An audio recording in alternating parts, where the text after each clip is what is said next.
Welcome back to the Jungcheon Gymnasium Arena in Seoul, Korea, the K1 Asia Grand Prix. And it is super fight time, top 8 in the world.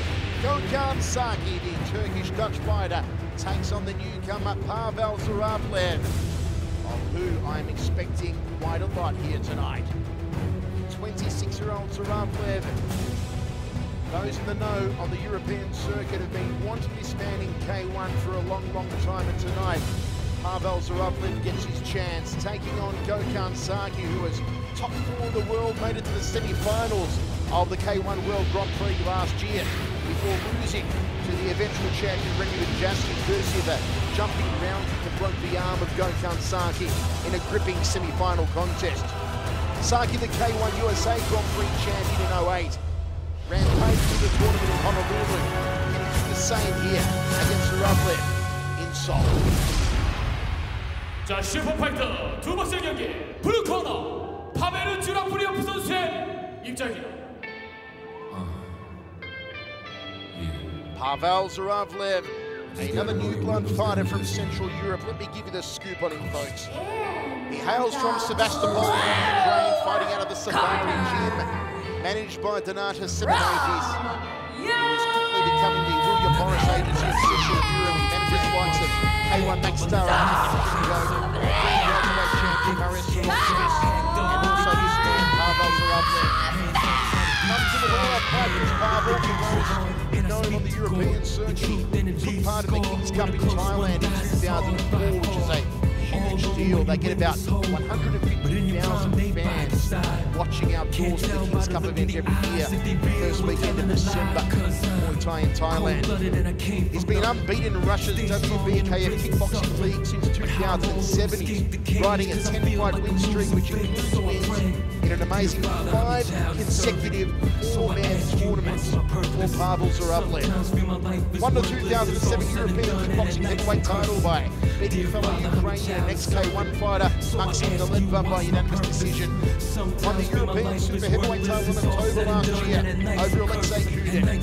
In March earlier this year, he beat Kudin again, and also beat the Latvian K1 champion Konstantin Suchov, both on the one night. In April, he won his second European Kickboxing heavyweight title with 2 wins in one night over Evgeny Angelovich and Elvin Abasov. Pavel Zhuravlov, you may not have heard of him, folks, but I tell you what, he's the real deal. And I may even go as far as to choose here tonight to predict that Pavel could cause an upset against Gokhan Saki. In Saki, you've got one of my favourite fighters. I know that he's one of these favourite fighters of K1 fans right around the world. Born in the city of the apricot orchards in Malatya, southeastern Turkey. These days, based on the favourite Golden Glory City, manager of the weights and conditioning in the evening. And as I said, top 4 in the world, Gokhan Saki. Yeah, it'll be interesting to see. I'm going to get a little personal with Pavel here because I have a very hard time pronouncing his last name. So instead of murdering that, I think I'll just be real personal with him here. Pavel will be interesting because he won the King Cup championship. That's a big deal. I mean, I don't know if people really appreciate that. That's a huge deal. That's about the closest thing like K1 here. That's like the Super Bowl. The Super Bowl of Muay Thai, pretty much. Yeah, exactly. So, you know, he probably didn't have to face the same kind of guys that he's going to face in K1, but this is a very old-school guy. This is interesting what Saki's wearing. I'm not sure what it is. The Bam Bam shorts. Must be a Flintstone fan or something. He certainly wins the award as the fashion plate of the night for Gokhan Saki. And I'll tell you what, a nicer guy in all of K1 you won't find. I know he's a friend of mine on Facebook, and I chat to him often on Facebook, Gokhan Saki, keeping me up to date with all of his fights and his training. And a real gentleman outside the ring is the Turkish-Dutch fighter Gokhan Saki. Pavel Zhuravlov, with Donata Simonetis managing him, could be groomed for big things in K1, but a debut of fire quite literally here for Pavel, taking on Gokhan Saki in his K1 debut. Michael Chavello, Guy Mezger with you, round 1 of this super fight. Oh, I'll tell you something I like about Pavel right now. He's got a very quick counter left hook. That is his main weapon. If you've ever seen any footage of his previous fights, like Tyrone Spong, the beautiful counter left hook. He also dips the left hand down the liver section quite well and has a wicked rear leg round kick to the head.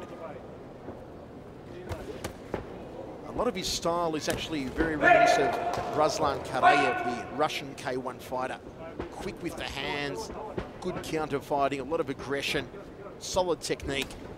And as I said, even though it's his debut against a very experienced Saki, I am predicting maybe an upset here if Pavel turns it on, as he has so many times over in Europe.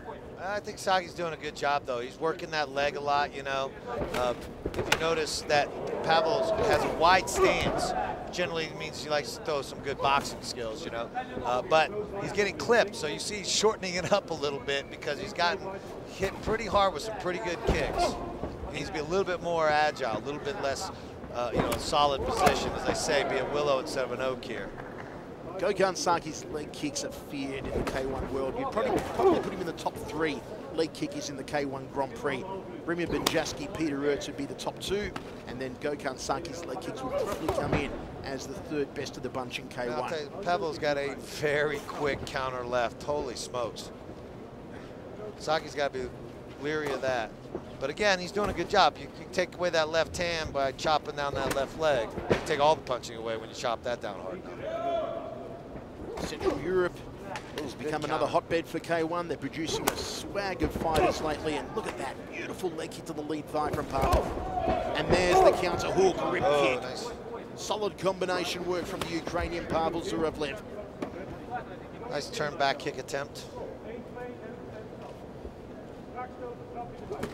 Saki goes for the inside lead thigh. Dropping body shot off the lead hand from Pavel. Snappy jab from the Ukrainian. Just he needs to do more of that, though. He needs a little bit more of that. He's got a great groin strike. Or did he hurt himself here, Gokhan Saki? No. Saki has heard a count being put on, and this could be tragic for Gokhan Saki. He may have hurt his foot. It may have hurt his foot or his ankle here, Gokhan Saki. I'm not quite sure. But what that tells me now, if he's injured himself, is how will it affect the use of that prime weapon and his leg kicks. Yeah, if he can't kick, he's going to be a little bit of trouble here because you know, Pavel's a much quicker boxer, much quicker hands. Look at that, much quicker. I'll tell you what, Guy Mesga, Pavel on his K1 debut is looking like the top 8 fighter at the moment. What a first round. What a baptism for Pavel Zhuravlov. I told you he was the real deal, and I told you a lot of the European fans in the know had been waiting for Pavel's introduction into K1. Finally, here he is, and we see the speed of Pavel Zhuravlov. I don't know what he did.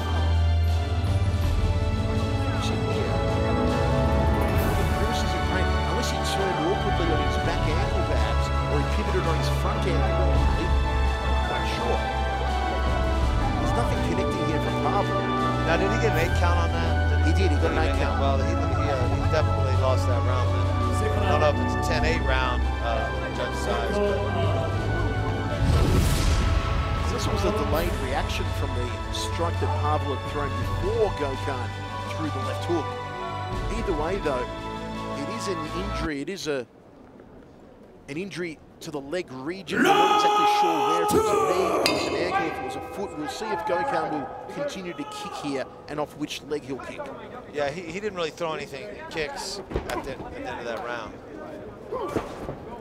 Right hand lead from Gokhan Saki. Look at Pavel moving around constantly on the balls of his feet, never remaining a stagnant target. Jab from Gokhan Saki. Hasn't thrown off the rear leg yet, Saki.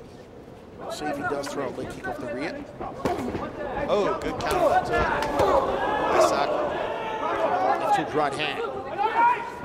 Overhand right from Saki. I'm thinking it may be the rear leg here, Guy Mesga. Yeah, he's not really and he's dragging it. See how he's dragging it like that when he attacks? It's, you know, he did something to his knee, I think, or his ankle.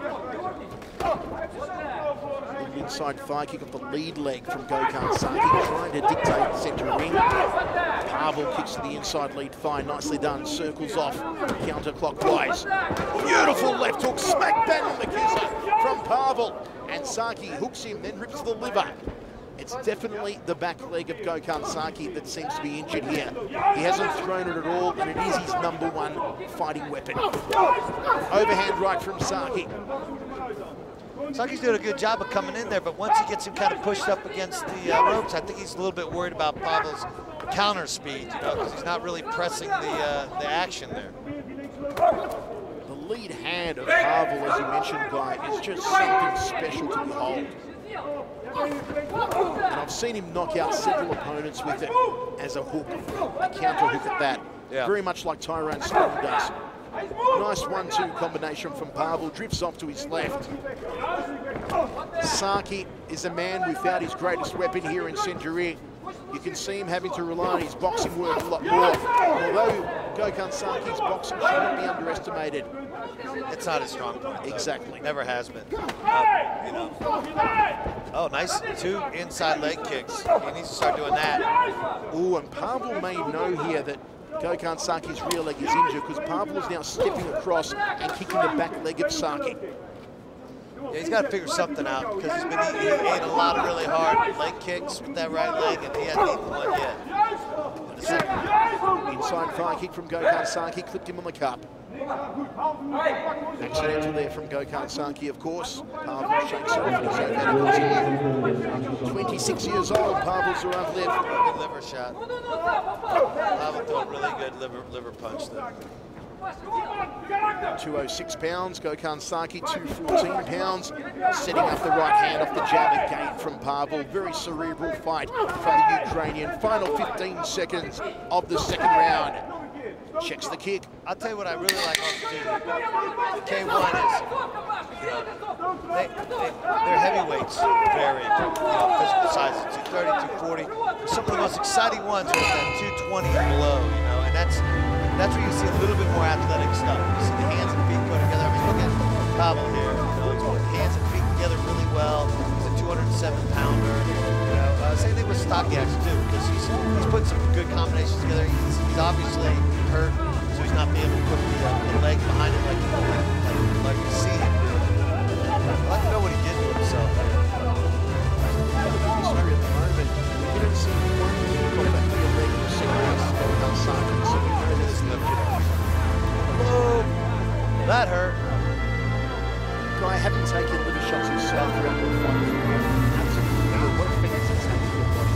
It wears you out. I mean, it is stunning.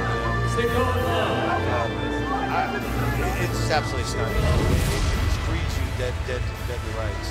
You know, it shows you, these guys, how tough these guys are because, you can easily drop them. Somebody with especially a liver shot like that. Third and final round. Saki is a man without the back leg to use here. I wonder what Core Hemmers was telling him in the corner. Well, I mean, the way I look at this fight here, I mean, I gave the first round to Saki just on the leg kicks and stuff, but I gave the second round to Pavel. Agreed. Inside thigh kick from Saki, tries to double up on it. Still trying to use the legs as much as he can, even though it's only the front leg he can use now. Beautiful nice body shot, just digs it under the elbow. He needs to do more of that. Jab and then kiss up. Nice jab too from Pavel. Good straight, crisp punches. You see the experience here of these guys that have the fights to their credit as compared to the guys we saw earlier on, some of them making their debuts in stand-up and the like. The punching is much crisper, the straight line punches as opposed to the swinging, hooking punches. Yeah, another thing too is, which is kind of crazy, I know people think kickboxing kind of is an oriental thing, but the reality is the best kickboxers, especially middleweights and above, come out of Europe. Especially Holland, France, and now you're seeing a lot in Russia, Turkey. You're seeing a lot of Turkish fighters. So it's kind of interesting to see how it's really become a European sport versus, you know, a Japanese sport. Even though obviously K1 is, you know, Japanese, and it's, you know, it's the most popular combat sport in Japan. And let me tell you folks, having ventured to Central Europe earlier this year for the K1 Grand Prix in Lodz in Poland, K1 is king in Central Europe. It's on Eurosport's television, it gets shown at prime time. Everyone in Central Europe knows K1. We do sellout shows in Romania, in Poland, in Lithuania, in Latvia. K1 is king in Central Europe. Well, it's also, you know, to be honest, the athletes have really stepped up. Look at these guys. They have some good boxing skills. They have really good boxing skills. And I think the European style boxing is really kind of good for kickboxing. I think it blends better than maybe the American style boxing. And then, you know, then they have these really good kicks. Look at that, beautiful round kick, and then a spinning heel kick. You know, this is, and these are big guys, 200-pound plus men. Oh, nice left hook, beautiful. He needs to press it, but he's having a tough time. He's chasing, he's not cutting off the ring. And I think that has a lot to do with the fact that he's got an injured leg. Look at that, stiff leg like that. Body shot again, then tracks the back leg to Pavel. Showing no mercy here to Gokhan Saki. 10 seconds remaining in the round. And Pavel connects again with the right cross. Snappy jab from the Ukrainian. Ukrainians certainly making an impact on K1 recently, none more so than Artur Kashenko in the K1 Max 154-pound division. What a fight here from Pavel Zhuravlov on his K1 debut. You've got to wonder, though, what could have been if Gokhan Saki had not incurred that freak injury that we're still not too sure about what happened to the back leg of Gokhan Saki. But Pavel really impressing us here, Guy Miska. Yeah, you know, he's going against a really, really good kickboxer here.